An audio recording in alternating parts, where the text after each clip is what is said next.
Pittsburgh. Rabbi Yossi told it to him. He woke him up, but he learned with them. He didn't tell him what to do, but they learned. A stunde nigle, a stunde chassidus. L'chaim, everybody, l'chaim v'lebracha. If you're not going to sing, I'm going to talk. He was a chassidus yid. I heard once that he said, I'm embarrassed to show my face to the Rebbe, because the Rebbe looks at me, all he's going to see is a dollar sign. All I think about is money. Show my face. I'll tell the story to everybody. Rabbi Zalman Posner, all of Shalom. It's almost like Rabbi Label Posner Shlita, who's kind of hard about Hashem. He's past 39. Kama Pomim Kacha. They learned in 770 in yeshiva. They were young boys, and they were going home for Pesach, I think. And they went into the previous Rebbe before they left. I may be mixing up Yechidison. There was a number of Yechidison. In one of the Yechidison, the previous Rebbe said to them, Wie ihr seid da, seien mir von euch zufrieden. Which means the way you are here, we're very happy with you. Aber wenn euer Tate hat gelernt in Lubavitch, it given God anders, the Rebbe said. But when your father learned in Lubavitch, it was altogether different. But under the circumstances, we're happy with you. Happy. And it was not said to put them down, it was to give them context. So one of the stories was that they were going home, and they went to Friedrich Rebbe to say, and the Friedrich Rebbe asked him, how are you going home? And they said to the Rebbe, they're going home by bus. So the Rebbe asked him, "Is warm auf dem bus? It's warm on the bus?" They repeated it to Rebbe Shmuel. The Rebbe Shmuel couldn't believe the kind of things that the Rebbe was concerned with. It's warm, it's comfortable. He said, "Yeah." He says, "Where are you going to daven?" "We're going to daven on the bus." Daven on the bus. So I don't know which Yechidus it was, but it was one Yechidus where the Rebbe said to the boys, the Posner boys, ihr sollt wissen, als bei eure Eltern seid ihr leibliche Kinder und bei mir seid ihr ruchniistige Kinder. The previous Rebbe told it to them. You should know that by your parents, you're biological children, and by me, you're spiritual children. There's things that I'm forgetting. The Rebbe used English words, and the Rebbe Shmuel was surprised at that part of the story. Remember, they came home to Pittsburgh, and they told their father what the Friedrich Rebbe said, and their father told them that the Rebbe Rashab told him the same thing in Lubavitch. Then he went into Yechidus to the Rebbe Rashab, and the Rebbe Rashab said to their father, he didn't say it to everybody, by deine Eltern bist du leibliche Kinder, by your parents, your biological children. So it was a generational thing. It was a very special connection. Anyway, this is the year that Rabbi Posner, but I want to talk about another topic. I want to talk about something. It's a chassidische Farbrengen. It's an opportunity. And the way you make a chassidische Farbrengen, it's on a loshim von der Marash. It's in the back of the Samach Vav. Ich meine es nicht genau. The word is a word. Ich bin nicht, I mean myself, but the word is a word. Der Rebbe Marash hat mal gesagt. I wish I could talk in Yiddish. It's a whole nother Farbrengen in Yiddish. It's a whole nother thing. Reden darf man reden, leiten Ede. When Atzmus im Hus gives two Wörter. It's a Lashon Harab. It's in the back of the Samach Vav someplace. Reden darf man reden, leiten Ede. You have to talk to your crowd. And God Almighty gives you words. That Rebbe Marash said. Reden darf man reden, leiten Ede. I need the mashke. Where's the mashke? Where's the Glenlivet? It's right here. Okay, reden darf reden. You have to speak to the people. Okay, this is a chassidische Farbrengen. Every Farbrengen is a chassidische Farbrengen. And wer is a chassid darf nicht wissen. There's a story which is mamish gewaldig. It's mamish gewaldig. And Yossi Denberg knows the names of the people. It's written in a book. Somebody made a book about Rabbi Label Kramer. It's called The People's Rabbi. It's in English. It's the grandson. The grandson. Shalom Aleichem. So, your label was very chassid by the Rebbe. Hello, I don't got problem with the Paltiel.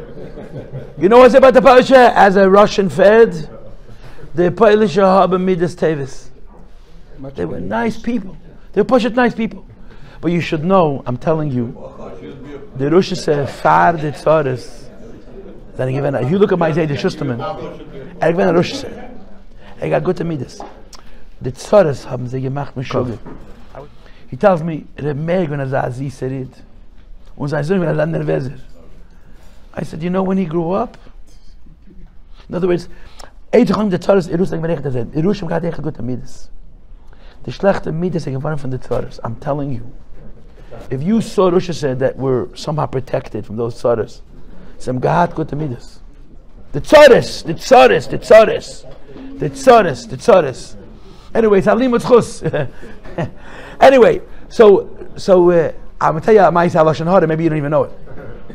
Chamol gehört a Maise wegen dein Seiden, label Kramer. And this is believe me, this is a Chabad Maise business of. There's nothing Polish about this Maise. It's printed in the book. The story goes, I have to get back to my point. I have to remember, I have to keep track of what I'm holding. There's a book called Eila Teles Peretz. It's a published book. It's about the Peretz Mochkin. What's unusual about this book is that the Rebbe commissioned it. The Rebbe wanted a biography of the Peretz Mochkin. The Rebbe did not ask for a biography of Nissen Nemenov. The Rebbe did not ask for a biography of Rabbi Shem Tev even. The Rebbe did not ask for a biography of Rabbi Shmuel Levittin. The Rebbe wanted a biography of Rebbe Peretz. And he asked Heishke de Braski Alav Shalom, who was a very sensitive, deep chassid and a brilliant writer, to prepare a sefer on Rebbe Peretz. If you read the book, I think you understand why. I mean, it's my own opinion. There were many great chassidim who were exceptional in many ways. The Peretz Mochkin was a Gaon in Avos Yisrael. A Gaon in Avos Yisrael. He was a Gaon in being Makad of Yidden.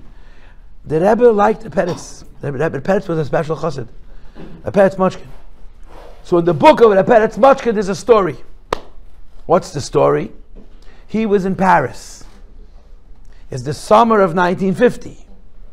He'd never seen the Rebbe. But there was a big tumult. My father was a 12-year-old. My father remembers this. He was a 12-year-old. He told me, as a kid, the Frierdiker Rebbe passed away. He describes the day after, which is a whole story. Sunday, they all gathered in the Lishke. Yankel Shvat me gesagt. Allah Shalom Harav Yankel Shvat told me that Sunday, the day after, they all gathered in the Lishke, which was Rabbi Binyamin's office. He was the Bakayach of the Rebbe. And everybody got together, and it was very emotional. In the middle of that event, Reb Nissen fell on the floor. He fell down. And Rabbi Shvei told me he never got up. He lived another 34 years. Rabbi Shvei told me he fell down, and the man who fell down, the Giber, that man never got up. He fell, and he wasn't the same person. Rabbi Yankel Shvet Naleng gesagt from him. He said he saw it happen. I understand the Maisa. Because I remember Reb Nissen, great seer.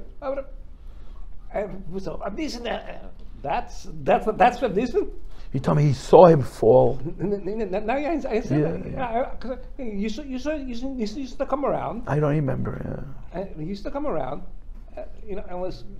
This is the bokeh. He told me, Rabbi Shvei told me he watched. I fell down.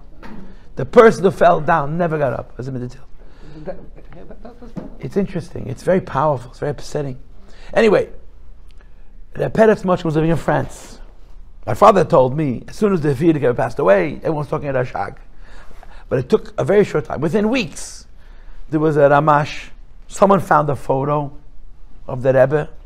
The picture went around.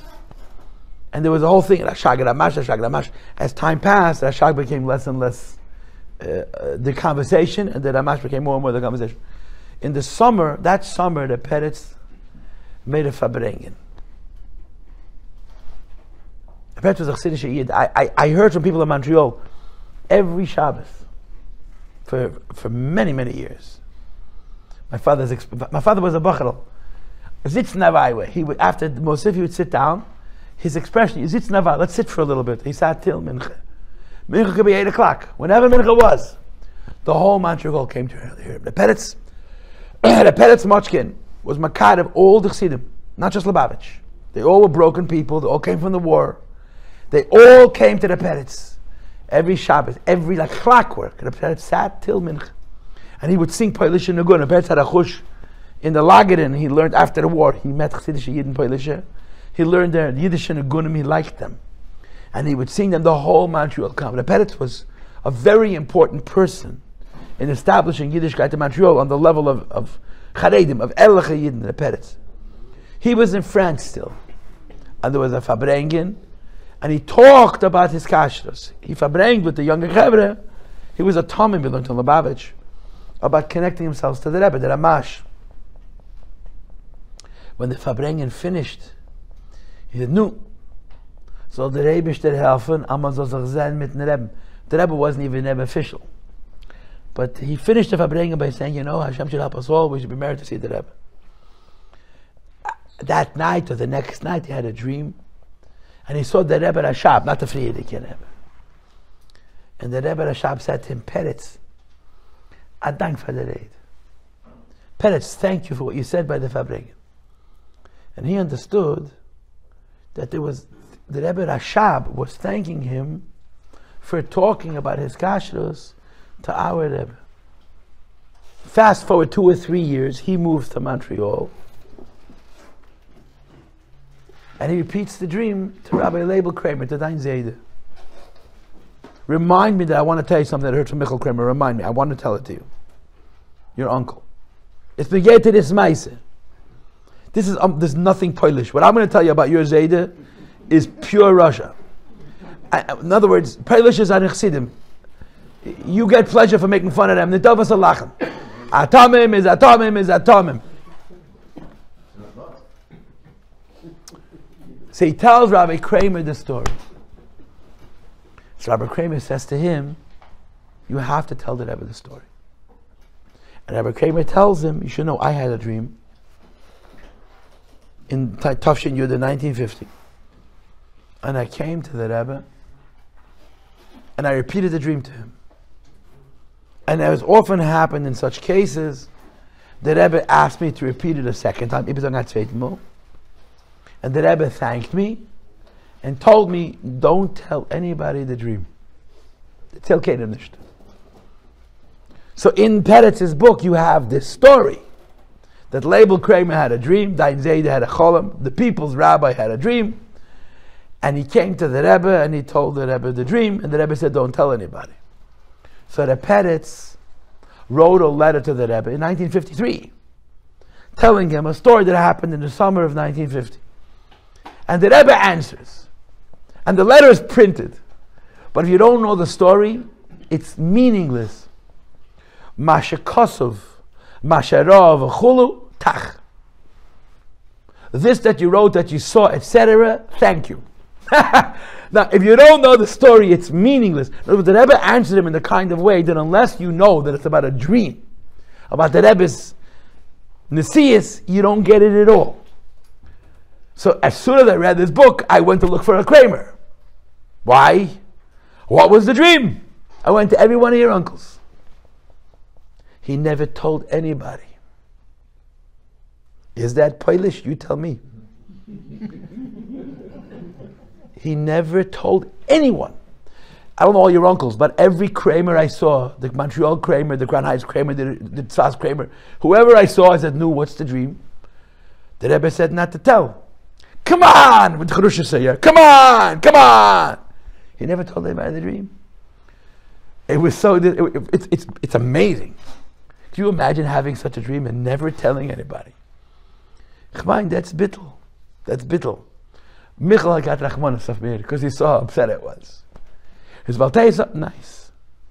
When my father got married in 1947 to Shenzayin, the Rebbe was matzia to him. The Rebbe said to him, make the wedding in Montreal, but come to New York for the chuppah, and you'll fly. If you will come to New York for the chuppah, I will arrange that the Frierdiker Rebbe will be Mesadeh Kedushin on the porch outside of his cheder. That's the kind of relationship the Rebbe. You ever heard this Maisa? Oh, you know the story. The Rebbe said to your grandfather, if you'll figure out how to make the dinner in Montreal and the chuppah in New York later on, Geshe Mendel did it. The chuppah was in the afternoon, and then they flew to Pittsburgh. A few people did it, but they had to have. I mean, you had to have breitkeit, and they couldn't do it. It's also a different country. If you will arrange, make the dinner in Montreal, I will arrange at the previous Rebbe who Misad. Not I will Misad the Kiddush. The Rebbe, the Shvat, the Fidik Rebbe Misad the Kiddush. This is a Polish. This is a Polish. The Russians have a chip on their shoulders. The Polish chip on their shoulders. Hatan Shabahem. Chabad Hasidim are never going to like themselves. What are you going to do? What are you? Americans have a bigger chip on the shoulder. A bigger chip. Everyone's got a chip on their shoulder. But we serve what we. The Rebbe says, "Was hakzakop." So, Mandy, did you know the dream? Yeah, man, you can make it up. Who's going to deny it? L'chaim v'lebracha, l'chaim v'lebracha, l'chaim, l'chaim. Let me honest minutes. Tonight we should sing the Rebbe. Anim zemiris, l'shiri eroy ki yelechom nafshi zot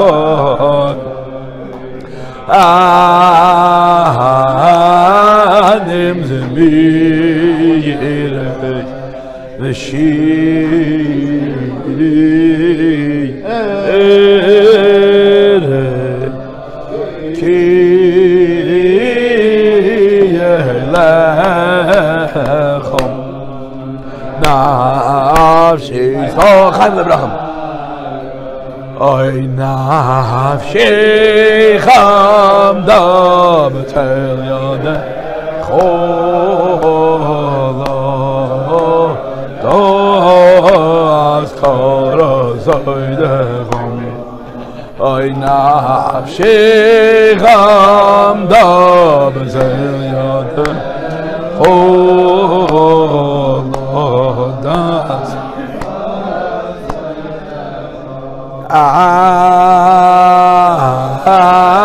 anim zemiris l'shiri